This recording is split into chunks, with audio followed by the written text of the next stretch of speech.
अस्सलाम वालेकुम नाजरीन। आज की सबसे बड़ी और अहम खबर यह है कि पाकिस्तान इंटरनेशनल एयरलाइंस PIA बिलाखिर फरोख्त हो चुकी है। आरिफ हबीब ग्रुप के कंसोर्शियम ने PIA के 75% शेयर्स खरीद लिए हैं। इस बोली के अमल में 3 बड़े ग्रुप शरीक थे: आरिफ हबीब ग्रुप, लकी सीमेंट और एयर ब्लू। एयर ब्लू की बोली सबसे कम रही, इसलिए असल मुकाबला आरिफ हबीब ग्रुप और लकी सीमेंट के दरमियान हुआ। आखिरकार आरिफ हबीब कंसोर्शियम ने 135 अरब रुपए की सबसे बड़ी बोली देकर कौमी एयरलाइन के 75% हिस्से हासिल कर लिए। बकिया 25% शेयर्स फिलहाल हुकूमत के पास रहेंगे, जिन्हें मुआहिदे के मुताबिक 1 साल बाद खरीदा जा सकता है। PIA एक तवील अरसे से एक सफ़ेद हाथी बन चुकी थी। इदारे में तकरीबन 13,000 मुलाजिमीन मौजूद थे, जो ज़रूरत से कहीं ज़्यादा थे। माजी में नून लीग और पीपल्स पार्टी के अदवार में सियासी बुनियादों पर भर्तियां हुईं, जिससे मेरिट को शदीद नुकसान पहुंचा। इस पर मजीद ज़रब उस वक्त लगी जब साबिक वजीर हवाबाजी गुलाम सरवर खान ने पायलट्स के जाली लाइसेंस से मुतालिक बयान दिया, जिसके बाद PIA के कई बैनुल-अक़वामी रूट्स बंद हो गए। अब ये उम्मीद की जा रही है कि प्राइवेट सेक्टर में जाने के बाद PIA का नज़्म व नस्क बेहतर होगा, मेयार में बेहतरी आएगी और कौमी एयरलाइन एक बार फिर अपने पांवों पर खड़ी हो सकेगी। एक और अहम और खुशाइन खबर यह है कि हुकूमत ने 5G स्पेक्ट्रम की नीलामी की बाकायदा टाइमलाइन का ऐलान कर दिया है। वजीर आजम शहबाज शरीफ की कोशिशों के नतीजे में पाकिस्तान अब एक नए डिजिटल दौर में दाखिल होने जा रहा है, जहां इंटरनेट सारिफीन को 4G के मुकाबले में कहीं ज्यादा तेज रफ्तार सर्विस मुयस्सर आएगी। अगरचे सेंसरशिप और कंट्रोल जैसे मसाइल अपनी जगह मौजूद हैं, लेकिन टेक्नोलॉजी के एतबार से ये इक़दाम बिलाशुबा एक बड़ी पेशरफ्त तसव्वुर किया जा रहा है, जो मईशत, IT सेक्टर और नौजवानों के लिए नए मौक़े पैदा कर सकता है। दूसरी जानिब अडियाला जेल के बाहर सूरत हाल खासी कशीदा दिखाई दे रही है। इमरान खान से मुलाकात के लिए उनकी बहनें अलीमा खान, डॉक्टर उज़्मा खान और नौरीन खान जब गोरखपुर नाके पहुंची तो पुलिस ने रुकावटें खड़ी करके रास्ता बंद कर दिया। इसके बाद तीनों बहनों ने वहीं धरना दे दिया। मीडिया से गुफ्तगू करते हुए अलीमा खान ने संगीन इल्जामात आयद किए। उनका कहना था कि इमरान खान को कैद तन्हाई में रखा गया है और उन्हें जहनी तशद्दुद का निशाना बनाया जा रहा है। इस गुफ्तगू में उन्होंने 2 निहायत अहम बातें वाज़े तौर पर बयान की। इमरान खान ने सुहेल आफरीदी को पैगाम भिजवाया है कि तैयारी पकड़ो, अब सड़कों पर निकलने का वक्त आ गया है।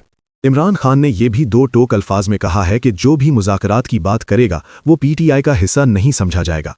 उनके मुताबिक चोरी शुदा मैंडेट वालों से किसी किस्म की बातचीत का कोई जवाब नहीं।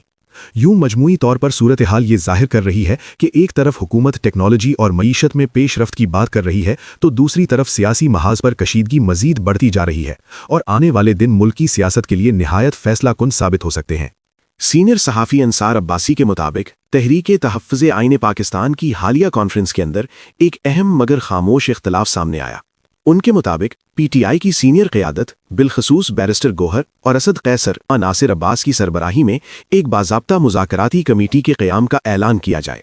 ताहम ये तजवीज़ एलामिये में शामिल ना हो सकी, क्योंकि महमूद खान अचकज़ई ने इसकी सख्त मुखालिफत की। अचकज़ई साहब का मौक़िफ़ बिल्कुल वाज़ेह था कि मैंडेट चोरों से किसी किस्म की बातचीत मुमकिन नहीं। यूं कॉन्फ्रेंस के अंदर मुज़ाकरात के इम्कान पर मौजूद इख्तिलाफ खुलकर सामने आ गया।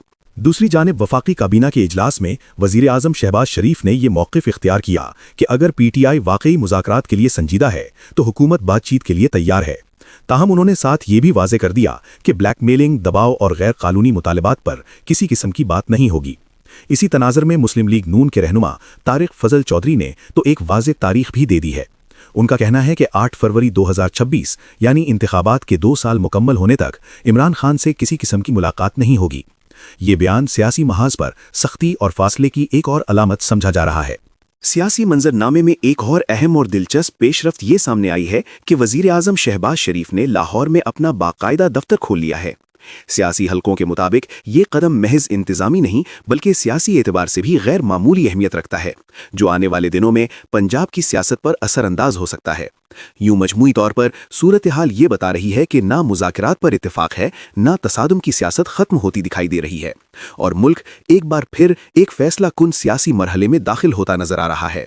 लाहौर के इलाके चंबा हाउस को बाज़ाब्ता तौर पर वजीर आजम के पब्लिक अफेयर्स यूनिट के तौर पर नोटिफाई कर दिया गया है।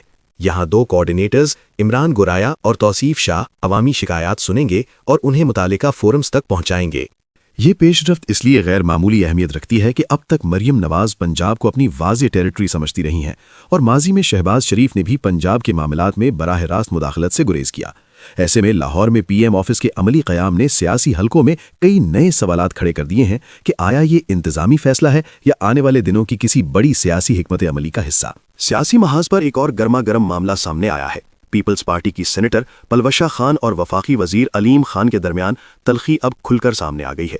پلوشہ خان نے علیم خان کے خلاف تحریک استحقاق دائر کر دی ہے۔ ان کا موقف ہے کہ جب انہوں نے عوامی فنڈز کے استعمال پر سوال اٹھایا تو جواب میں انہیں دھمکی آمیز اور نامناسب زبان کا سامنا کرنا پڑا۔ پلوشہ خان نے اپنے تحریری موقف میں یہاں تک لکھا کہ اگر کسی آوارہ جانور نے مجھے کاٹنے کی کوشش کی تو ٹیکے اس آوارہ جانور کو ہی لگیں گے۔ یہ جملہ کس کے لیے تھا؟ سیاسی حلقے خود اس کی تشریح کر رہے ہیں۔ عدالتی خبروں کی طرف آئیں تو معروف یوٹیوبر ڈکی بھائی کے کیس میں اہم پیش رفت ہوئی ہے۔ عدالت نے ان کی جانب سے یوٹیوب چینل اور موبائل فون سپرداری پر دینے کی درخواست مسترد کر دی ہے، تاہم عدالت نے دیگر 19 اشیاء واپس کرنے کا حکم دے دیا ہے۔ یہ فیصلہ سوشل میڈیا اور ڈیجیٹل کمیونٹی میں خاصی توجہ حاصل کر رہا ہے۔ آخر میں بنگلہ دیش کی صورتحال پر نظر ڈالیں تو وہاں حسینہ واجد کی حکومت کے خاتمے میں کردار ادا کرنے والے طلبہ رہنما ہادی عثمان کے قتل میں ملوث 2 ملزمان کو گرفتار کر لیا گیا ہے۔ اسی دوران کشمیر کی رہنما محبوبہ مفتی نے بنگلہ دیش میں ہندو خواتین کے ساتھ مبینہ بدسلوکی کی خبروں پر تشویش کا اظہار کیا، لیکن ساتھ ہی بھارتی قیادت کو آئینہ دکھاتے ہوئے کہا کہ پہلے اپنے ملک میں مسلم خواتین کے ساتھ ہونے والے سلوک پر بھی توجہ دی جائے۔ ناظرین، آج کا ویلاگ یہیں مکمل ہوتا ہے۔ اگلی ویڈیو میں آپ سے دوبارہ ملاقات ہوگی۔ اللہ حافظ۔